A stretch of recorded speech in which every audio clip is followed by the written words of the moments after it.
Hello everyone. इस video में हम डिस्कस करने वाले हैं एक गद्यांश जो आपका UP triple S C PT exam के लिए बहुत ही महत्वपूर्ण होने वाला है। और एग्ज़ाम में आपका ये यहाँ से 10 क्वेश्चन पूछे जाएंगे इन पैसेज से। तो इसमें करना क्या होता है, इन पैसेज में एक आसान सा एक आपको पैसेज दिया हुआ होता है जिसको हम गद्यांश कहते हैं कि गद्य का अंश, गद्यांश मतलब गद्य का अंश। तो उसको हमको यहाँ पर सोल्व करना होता है। तो पैसेज को पढ़ेंगे और इसका हम यहाँ से आंसर क्वेश्चन का करने वाले हैं। तो जैसे कि आप यहाँ पर देख पा रहे हैं कि यहाँ पर जो आपको दिया हुआ है ये आपका गद्यांश हो गया पूरा, और इसमें यहाँ के आपके 5 क्वेश्चन दिए हुए हैं। तो इन क्वेश्चंस के आप आंसर आपको करने हैं इस पैसेज को यहाँ पर देखते हुए। जैसे हमारा पहला क्वेश्चन है कि गंगा के जल और साधारण जल में क्या अंतर है। तो पैसेज करने से पहले आपको करना क्या होता है भाई, 2 तरीके से हम पैसेज सॉल्व कर लेते हैं। सबसे पहले अगर पैसेज पढ़ लेंगे फिर क्वेश्चन के आंसर दे देंगे, एक तरीका ये होता है। दूसरा तरीका होता है कि पहले क्वेश्चन को पढ़ लेते हैं, जो भी क्वेश्चन यहाँ पे पूछ रहा है और वही हमें पैसेज में मिलेगा तो उसका हम निशान लगाते हुए चले जाते हैं। तो सबसे अच्छा तरीका, इफेक्टिव तरीका ये होता है कम समय में करने का कि आप पहले क्वेश्चन पढ़ लीजिए। क्वेश्चन क्या पूछ रहा है, पहला क्वेश्चन है गंगा जल और साधारण जल में क्या अंतर है। दूसरा क्वेश्चन है गंगा के उद्गम स्थल को किस नाम से जाना जाता है और इस नदी को गंगा नाम कैसे मिलता है। भागीरथी से देवप्रयाग तक का सफर गंगा के लिए किस तरह लाभदायी सिद्ध होता है। अगला क्वेश्चन है बैक्टीरिया ही पानी में सड़न पैदा करते हैं और बैक्टीरिया ही पानी की सड़न रोकते हैं, कैसे स्पष्ट होगा ये बताना आपको। आगे है मन को निर्मल रखने के लिए क्या उपाय बताया गया है। तो अब देखते हैं, चलिए पैसेज पढ़ लेते हैं। क्वेश्चन पढ़ लिए हमने, पैसेज पढ़ लेते हैं और आंसर करेंगे इसका हम। देखिए ये है क्वेश्चन आपको दिया हुआ है यहाँ से पैसेज। गंगा भारत की एक अत्यंत पवित्र नदी है जिसका जल काफ़ी दिनों तक रखने के बावजूद अशुद्ध नहीं होता है, जबकि साधारण जल कुछ दिनों में ही सड़ जाता है। यहाँ तक बात समझ में आई। क्वेश्चन पे चल रहे हैं। क्वेश्चन क्या पूछ रहा है कि गंगा के जल और साधारण जल में क्या अंतर है। गंगा का जल एक अत्यंत पवित्र जल है और जो काफ़ी समय तक खराब नहीं होता है, सड़ता नहीं है, जबकि साधारण पानी जल्दी सड़ जाता है। ये अंतर हो गया, आंसर आ गया। इसमें मैंने 4 ऑप्शन नहीं लिए हैं, आपको एग्जाम में 4 ऑप्शन देखने को मिलने वाले हैं, option A, option B, option C, option D. तो आंसर तो मैंने बता दिया, जैसे कि पैसेज में आपको यहाँ पर दिया हुआ है कि गंगा का जो जल है वो अत्यंत पवित्र होता है और काफ़ी दिनों तक खराब नहीं होता है, ठीक है, जबकि जो साधारण जल है वो काफ़ी दिनों में, कुछ दिनों के बाद ही सड़ जाता है। क्लियर हो गया पहला क्वेश्चन। देखो ये बेनिफिट मिला मुझे यहाँ से हमको पढ़ने का, ठीक है। क्या बेनिफिट मिला यहाँ से इसको पढ़ने का, वो ये बेनिफिट है कि आप जो है इसको इजीली कर पाएंगे, आपको पूरा पैसेज नहीं पढ़ना पड़ा। जैसे मैंने आपको यहाँ पर बताया हुआ था अभी पीछे कि अगर हम क्वेश्चन पढ़ लेते हैं तो आंसर हम इजीली इसका यहाँ पर कर पाएंगे। तो पहले क्वेश्चन का आंसर यहाँ पर दिया हुआ है, हमको मिल गया, हमने यहाँ तक पढ़ लिया था। गंगा के उद्गम स्थान को गंगोत्री या गोमुख कहते हैं। तो गंगा के उद्गम स्थल को क्या कहते हैं, गंगोत्री या गोमुख, गोमुख कहते हैं इसको हम। अब इस नदी को गंगा नाम कैसे मिला।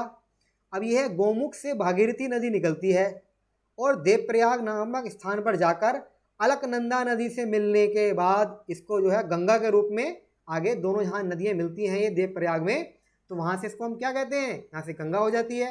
तो भागीरथी और अलकनंदा जब मिल जाती हैं देवप्रयाग में, वहाँ के बाद इसको क्या कहते हैं, गंगा नाम देते हैं। ये क्वेश्चन भी हो गया हमारा, गंगा नाम कैसे मिला।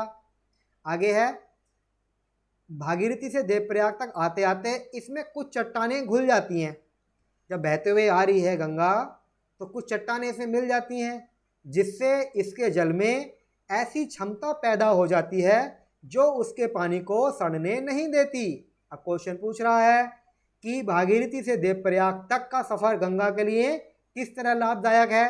इस तरह लाभदायक है, भागीरथी से देवप्रयाग तक आते आते इसमें कुछ चट्टानें घुल जाती हैं और उनमें कुछ ऐसी क्षमता होती है और जल में वो ऐसी क्षमता पैदा करती हैं कि जिससे जल को वो सड़ने नहीं देती हैं। तीसरे क्वेश्चन का आंसर आ गया। क्लियर, यहाँ तक बात समझ में आ गई होगी। थर्ड क्वेश्चन भी हमारा यहाँ से देखने को मिल गया। अब नेक्स्ट क्वेश्चन देख लेते हैं। नेक्स्ट क्या क्वेश्चन क्या दिया हुआ है हमको यहाँ पर। अब आगे ये है कि जो बैक्टीरिया है, बैक्टीरिया ही पानी को सड़न पैदा करते हैं और सड़न को रोकने, बैक्टीरिया ही सड़न को रोकते हैं, स्पष्ट करना है। तो भाई कुछ बैक्टीरिया ऐसे होते हैं जो सड़न पैदा करते हैं, कुछ बैक्टीरिया ऐसे होते हैं जो सड़न को रोकते हैं, वो हम यहाँ पैसेज में देखेंगे। हर नदी के जल में कुछ खास तरह के पदार्थ घुले रहते हैं जो उसकी विशिष्ट जैविक संरचना के लिए उत्तरदायी होते हैं। ये घुले हुए पदार्थ पानी में कुछ खास तरह के बैक्टीरिया को पनपने देते हैं और कुछ को नहीं पनपने देते। तो इसमें जो कुछ तरीके के पदार्थ घुले रहते हैं हर जल में, या हर जो नदी होती हैं तो अलग अलग तरीके के पदार्थ घुले रहते हैं।